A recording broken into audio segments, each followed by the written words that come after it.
ప్రధాని నరేంద్ర మోడీ 12 ఏళ్ల పాలనలో దేశం అన్ని రంగాల్లో అభివృద్ధి జరిగింది అని ఎస్ఐఆర్ రాష్ట్ర కన్వీనర్ ఎమ్మెల్యే నల్లమిల్లి రామకృష్ణారెడ్డి పేర్కొన్నారు. 12 ఏళ్ల మోడీ పాలనలో బీజేపీ ఆధ్వర్యంలో వివిధ కార్యక్రమాలు నిర్వహిస్తున్నట్లు ఆయన పేర్కొన్నారు. మంగళవారం కాకినాడలో ఓ హోటల్లో దేశం సాధించిన అభివృద్ధిపై విలేకరులతో సమావేశం నిర్వహించారు. ఈ సమావేశానికి బీజేపీ కాకినాడ జిల్లా అధ్యక్షులు బిక్కిన విశ్వేశ్వరరావు అధ్యక్షత వహించగా రాష్ట్ర మీడియా అధికార ప్రతినిధి పెద్దిరెడ్డి రవికిరణ్ వివరాలను తెలియజేశారు. ఈ కార్యక్రమానికి ముఖ్య అతిథిగా హాజరైన ఎమ్మెల్యే నల్లమిల్లి రామకృష్ణారెడ్డి మాట్లాడుతూ మోడీ 12 ఏళ్లుగా ఓటింగ్ ద్వారా ఎంపికైన ప్రధానిగా పనిచేసి ఎన్నో రంగాలలో అభివృద్ధి సాధించారని, ప్రపంచంలో అతిపెద్ద 4వ ఆర్థిక వ్యవస్థగా అవతరించిందన్నారు. ఇంకా 10 కోట్ల మందికి గ్యాస్ కనెక్షన్లు, పీఎం ఆవాస్ ద్వారా 4 కోట్ల గృహాలు అందించారు అని చెప్పారు. 11,000 కిలోమీటర్ల మెట్రో రైల్వే లైన్ వేసి 124 మంది వందే భారత్ రైళ్లను ప్రయాణికులకు అందించింది అని అన్నారు. జూన్ 21న అంతర్జాతీయ యోగా ఏర్పాటు చేసి ప్రపంచంలో పేరు ప్రఖ్యాతులను ప్రధాని మోడీ భారతదేశానికి గౌరవాన్ని తీసుకొచ్చారని అన్నారు.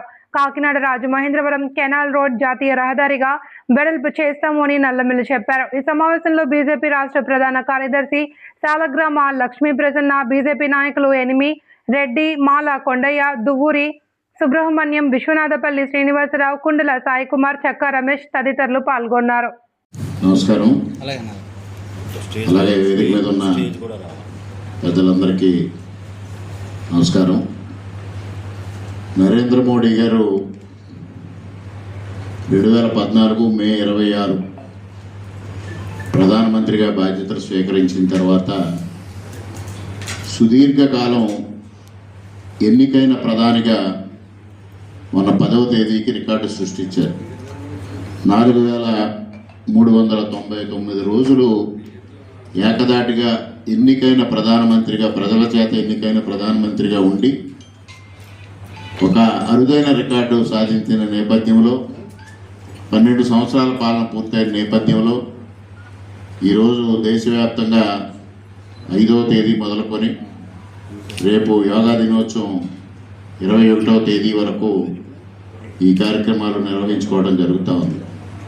దానిలో ముఖ్యంగా చాలామందిలో ఒక అనుమానం వస్తుంది, నెహ్రూ గారు చాలా ఎక్కువ కాలం చేశారు కదా, 1947 నుంచి 1964 వరకు వారు ప్రధానిగా ఉన్నారు అనేది ఒక ఆలోచన వస్తే, మొట్టమొదటిగా 1947 ఆగస్టు 15న వారు నామినేట్ చేయబడ్డారు ప్రధానిగా.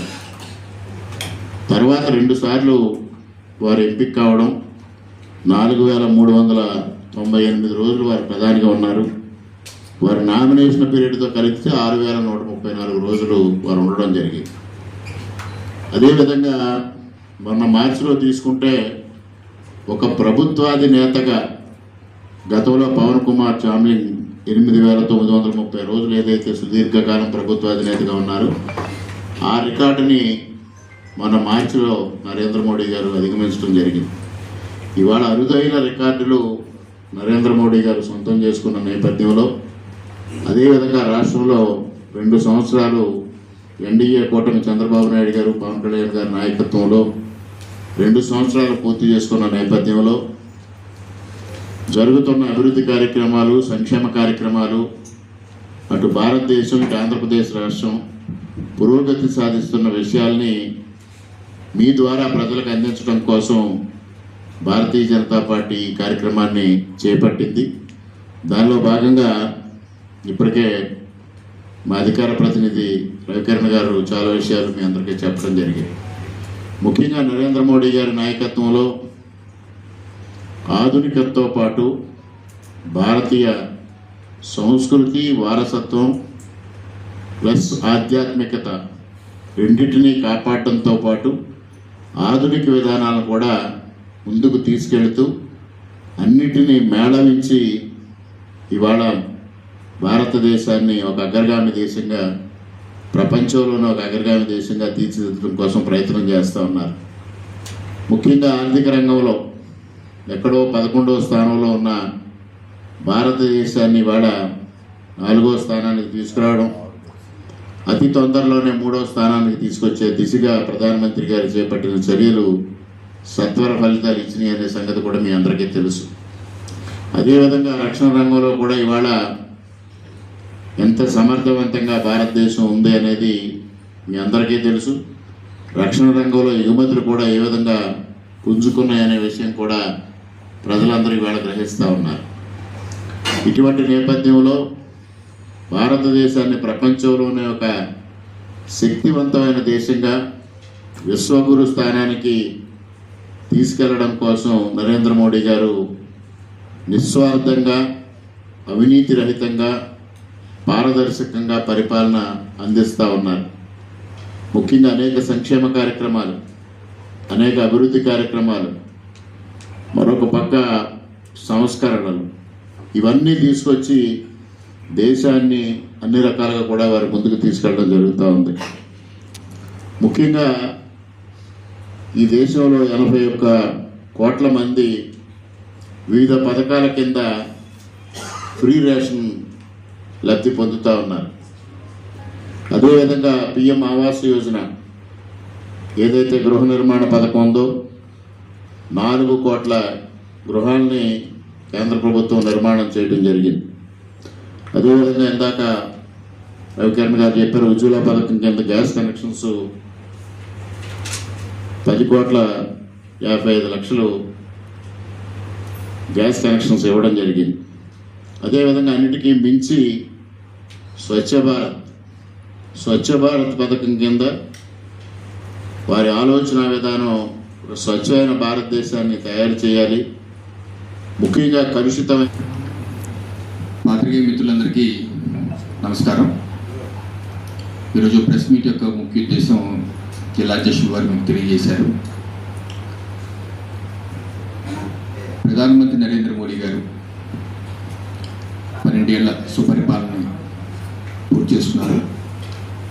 అలాగే రాష్ట్రంలో చంద్రబాబు నాయుడు గారి నేతృత్వంలో ఎన్డీఏ ప్రభుత్వం 2 ఏళ్ల సుపరిపాలన పూర్తి చేసుకున్నాం.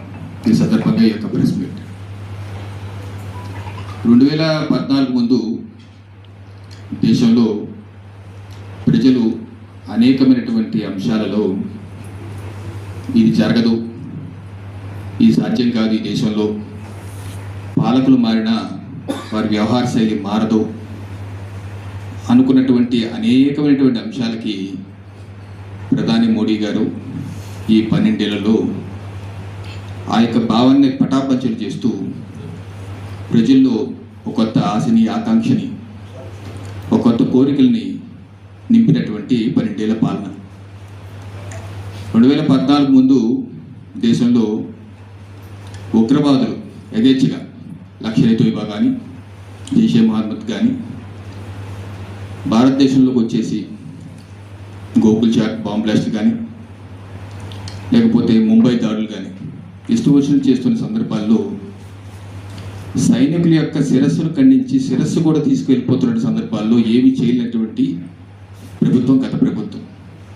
అలాంటిది ఈరోజు మోదీ గారి నేతృత్వంలో surgical strike 1, surgical strike 2, operation Sindoor ద్వారా వారి యొక్క పీచాన్ని అణచిన తీరు ప్రజలు మెచ్చుకుంటున్నారు. అలాగే 2014 ముందు అడుగడుగున అవినీతి, కోల్ కుంభకోణం, స్పెక్ట్రమ్ కుంభకోణం, కామన్వెల్త్ కేసు కుంభకోణం, అగస్తా కుంభకోణం, ఇటువంటి అనేక కుంభకోణాలతో ప్రజలు ప్రభుత్వాలంటే కుంభకోణాలను మయమనుకున్న సందర్భంలో ఈ 12 ఏళ్లలో కనీసం ఒకటంటే ఒకటి కుంభకోణం లేనటువంటి స్వచ్ఛమైన పరిపాలన మోదీ గారు అందించారు.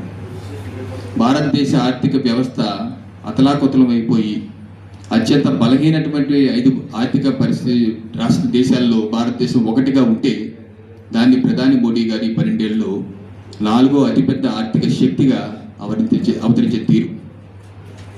అలాగే కాశ్మీర్కి ప్రత్యేక ప్రతిపత్తి, దాన్ని తొలగించడం అసాధ్యం, ఇది అవ్వదు, ఈ రాజ్యాంగంలో కుదరదు, పాకిస్తాన్ నుంచి అనుమతి తీసుకోవాలి అన్న పరిస్థితుల నుంచి విజయవంతంగా ఆర్టికల్ 370, 35 తొలగించడం, ప్రత్యేక ప్రతిపత్తిని తొలగించడం, పూర్తిగా విలీనం చేసి ఈరోజు కాశ్మీర్లో చక్కటి వాతావరణాన్ని పునరుద్ధరించడం తీరు.